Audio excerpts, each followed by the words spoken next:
Kurudi kwa Yesu Kristo duniani hakuwahi kuwasilishwa katika Biblia kama jambo la kuvutia tu au kama kitu ambacho kitafanyika siku moja tu. Kwa kweli imewasilishwa kama onyo kali linalotaka sio tu imani, bali pia majibu kutoka kwetu. Kwa maneno mengine, je, utaamini kwamba Yesu anarudi tena? Na je, utaishi maisha yako sasa ukizingatia hilo, ukizingatia kwamba utamwona siku moja? Basi leo tunarudi tena kwenye kitabu cha Mathayo sura ya 24. Tunaendelea na somo letu kuhusu mafundisho ya Yesu kwenye mlima wa Mizeituni, na katika sehemu ya kwanza ya sura ya 24, Bwana ameonyesha baadhi ya matukio ya kutisha, hali zitakazokuwepo duniani wakati wa dhiki kuu ya baadaye, ambayo itafuata baada ya unyakuo wa kanisa. Sasa wakati wa ile dhiki kuu ya miaka 7, mamilioni ya watu wataokolewa, wakiwemo Wayahudi wengi. Na ni kwa hawa waumini Wayahudi wa baadaye ambapo Yesu anazungumza hapa. Na nafikiri hii itakuwa labda ndiyo sura itakayosomwa zaidi katika Agano Jipya wakati wa ile dhiki kuu, kwa sababu Yesu atawapa onyo kuhusu mateso makubwa. Atakwenda kuelezea hofu ya mpinga Kristo. Anatabiri kwamba mpinga Kristo atajitangaza mwenyewe kuwa Mungu. Hivyo basi, haya yatakuwa mambo ya kuvutia sana na yenye umuhimu mkubwa hasa wakati huo. Sasa hebu tuendelee na somo letu kwenye mstari wa 29 ambapo Yesu anasema, mara baada ya dhiki ya siku zile, jua litatiwa giza na mwezi hautatoa mwanga wake, na nyota zitaanguka kutoka mbinguni na nguvu za mbingu zitakutikiswa. Yesu anaelezea hapa baadhi ya ishara za mwisho zitakazojitokeza mwishoni mwa kipindi cha dhiki ya miaka 7. Kutakuwa na mabadiliko makubwa ya anga katika mfumo wetu wa jua na kwa kweli katika ulimwengu mzima. Yote haya yatakuwa yakionyesha kurudi kwa Bwana duniani kunakaribia. Mstari wa 30 unaelezea hivi: atakuja juu ya mawingu ya mbinguni akiwa na nguvu na utukufu mkuu. Na kwa njia, kila mtu duniani ataweza kushuhudia kurudi kwa Bwana pamoja na waliokombolewa wake. Yesu anatabiri hapa kwamba makabila yote ya dunia yataomboleza. Sasa huu maombolezo, huu huzuni unaonyesha utambuzi wao kwamba hukumu imefika. Kurudi kwa Kristo kutaambatana na kukusanywa kwa wote waliokuja kuamini wakati wa kipindi cha dhiki. Yesu anasema hapa katika mstari wa 31, atawatuma malaika wake kwa sauti kuu ya tarumbeta, nao watakusanya wateule wake kutoka pande 4 za dunia, kutoka mwisho mmoja wa mbingu hadi mwingine. Hii inarejelea wale waliomwamini Kristo wakati wa dhiki. Wamenusurika. Sasa wanaingia katika ufalme kimwili. Na wale waliomfuata mpinga Kristo watapelekwa mbali kusubiri hukumu yao ya mwisho. Sasa swali lililokuwa akilini mwa wanafunzi hapa ni hili litatokea lini? Katika mstari wa 32, Yesu anaweka somo dogo, kwa kweli mfano, kutoka kwa mtini ili kujibu swali hili. Anasema, jifunzeni mfano kutoka kwa mtini. Mara tu tawi lake linapokuwa laini na kutoa majani, mnajua kwamba majira ya joto yamekaribia.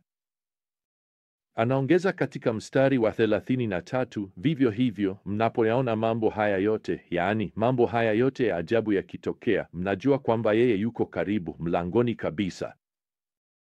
Hivyo mambo haya, ishara hizi zinazoashiria kurudi kwa Kristo, tutajua kwamba kurudi kwake kumekaribia sana. Sasa hapa katika mstari wa 34, Yesu anasema, kizazi hiki hakitapita mpaka mambo haya yote yatimie. Kwa maneno mengine, kile kizazi cha baadaye kitakachopitia dhiki kuu kitaona matukio hayo yote ya ajabu ya angani. Watakuwa ndio kizazi kitakachoona Kristo akirudi kwa utukufu na kuanzisha ufalme wake hapa duniani. Sasa, iwapo mtu yeyote anafikiri kwamba Bwana anabahatisha hapa, Bwana anaongeza katika mstari wa 35, mbingu na dunia zitapita, lakini maneno yangu hayatapita. Kwa hiyo, kwa taarifa hii waliopewa sasa, waumini wa wakati wa dhiki kuu watakuwa na muda wa kukadiria wa kurudi kwa Kristo. Wanajua kwamba dhiki kuu itadumu kwa miaka 7. Hata hivyo, Yesu anasema hapa katika mstari wa 36, lakini kuhusu siku ile na saa ile hakuna ajuaye, hata malaika wa mbinguni wala mwana, ila Baba peke yake. Kwa maneno mengine, Mungu Baba anabaki na haki ya kuchukua hatua kwa namna fulani juu ya siku na saa hiyo maalum, muda ambao ni yeye tu anayejua. Sasa hii haimaanishi kwamba Yesu na Roho Mtakatifu hawajui kila kitu au hawana ujuzi wote. Wanajua kila kitu isipokuwa jambo hilo moja tu. Sasa rejea hii kwa kweli inarudi kwenye harusi ya Kiyahudi. Katika harusi ya Kiyahudi, baba ndiye aliyemwambia mwanawe, bwana harusi, lini aende kumchukua bibi harusi wake. Sasa mwana bila shaka anajua siku ya harusi yake. Anajua ataolewa. Hata hivyo, anamwachia baba yake haki ya kumtazama kwa namna fulani, wakati fulani, na kusema, sawa, sasa ndiyo wakati. Na hicho ndicho Yesu anachomaanisha hapa. Sasa Yesu anasisitiza hapa kwamba waumini wa kipindi cha dhiki kuu wanapaswa kwanza kuwa macho na kumngoja yeye, na pili kuwa waaminifu katika kumtumikia wakati wanaposubiri. Ili kusisitiza umakini kuhusu kuja kwake tena, Yesu analinganisha mwisho wa dhiki kuu na siku za Nuhu. Anasema hapa katika mstari wa 37, kwa maana kama vile zilivyokuwa siku za Nuhu, ndivyo kutakavyokuwa kuja kwake Mwana wa Adamu. Kwa maana katika siku zile kabla ya gharika walikuwa wakila na kunywa, wakioa na kuolewa, hadi siku ile Nuhu alipoingia katika safina, nao hawakujua mpaka gharika ilipokuja na kuwachukua wote. Ndivyo kutakavyokuwa kuja kwake Mwana wa Adamu. Yesu anasema kwamba kila mtu atakuwa anaendelea na shughuli za kawaida za maisha wakati wa dhiki kuu. Kama vile ilivyokuwa kwa dunia wakati wa Nuhu, ambayo ghafla na bila kutarajiwa ilizama kwenye gharika ya dunia nzima, vivyo hivyo dunia isiyomwamini Mungu hapa itashikwa na mshangao mkubwa Bwana atakapotokea na kushuka duniani kuleta hukumu takatifu. Hivyo basi, Yesu anasema katika mstari wa 40, hiki ndicho kitakachotokea. Watu wawili watakuwa shambani, mmoja atachukuliwa na mmoja ataachwa. Katika mstari unaofuata, Bwana anasema wanawake wawili watakuwa wakisaga kwenye jiwe la kusagia. Mmoja atachukuliwa na mmoja ataachwa. Sasa hili limeleta mkanganyiko kwa baadhi ya watu, kwa sababu waumini wa kipindi cha kanisa watanyakuliwa, yaani watachukuliwa, lakini muktadha hapa katika mafundisho ya Mlima wa Mizeituni ni tofauti kabisa.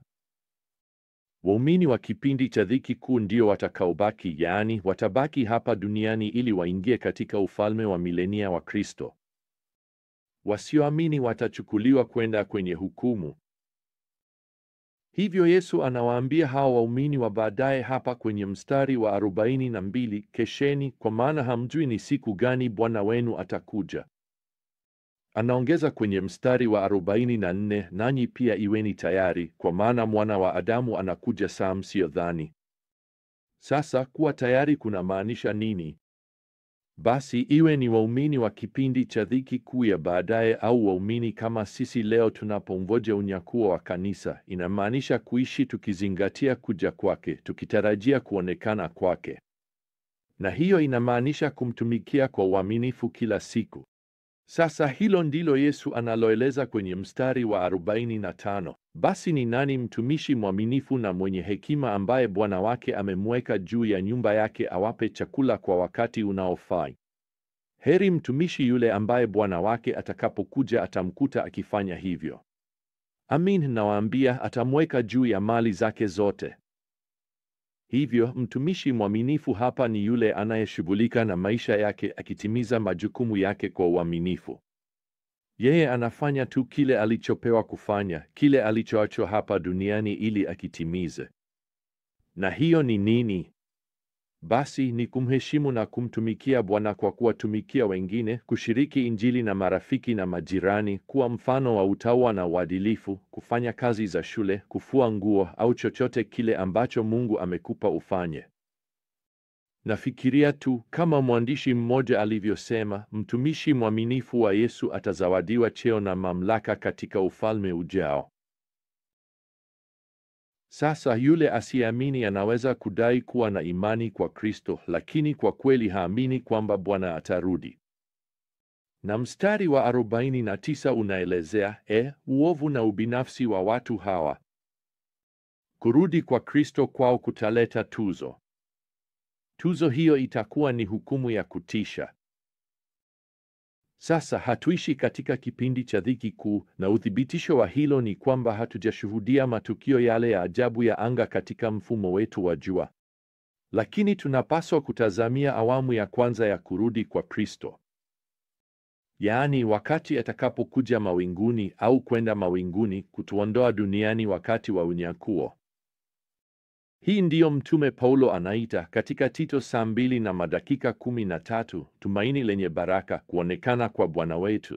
Na tunaamini kabisa kwamba anakuja, na kama tunaamini anakuja, tunapaswa kuishi tukitarajia kuonekana kwake.